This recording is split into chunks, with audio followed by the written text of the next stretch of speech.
خاصة من بعد المشاكل الكبيرة اللي صارت بتركيا. ليلى عبد اللطيف، كنت توقعت انه رح يصير بتركيا مشاكل ورح يصير في بعض القصص اللي صارت واللي مرقت، وحتى الانقلاب كنت حكي عنه على أردوغان. هل رح يكون في تقسيم بتركيا وهل رح يستمر الوضع مثل ما هو هيك؟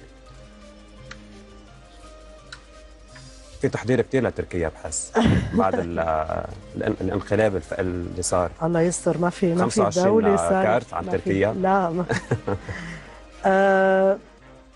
بشهر 5 هيدي توقعت انا. نعم. الانقلاب، ومن خلال برنامج تاريخي يشهد كنت توقعت رجاء اغلب التطورات التي حصلت على الساحه التركيه، وقلت ان موقع الرئيس اردوغان سيتعرض للخطر، وحكيت عن الاعتقالات اللي ما زالت مستمره. نعم. حتى اليوم.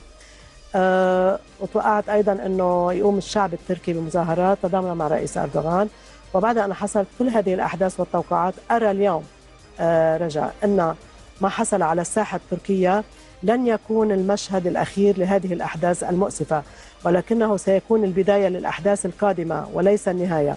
وأرى أن هذه المؤامرة التي لم تحقق أهدافها بوسط الانقلاب الفاشل سوف تحاول من جديد زغزغة الاستقرار والأمن في تركيا وفي أساليب أخرى والأكثر من هدف.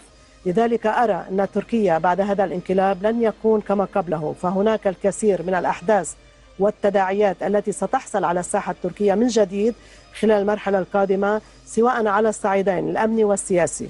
كما أرى الساحة التركية تتعرض للأسف شديد إلى مزيد من العمليات الأمنية والانفجارات وسقوط المزيد من الضحايا والأبرياء.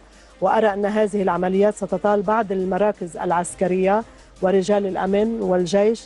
وعلى الصعيد الخارجي أرى ظهور أكثر من خلاف علني بين تركيا وبعض الدول الأوروبية والعربية، مما سيضع الرئيس أردوغان أمام ضغوطات قاسية وكبيرة، وخصوصا أمام الصحافة والإعلام العالمي بعد أن طالت الاعتقالات الأخيرة عدد كبير من الإعلاميين الأتراك.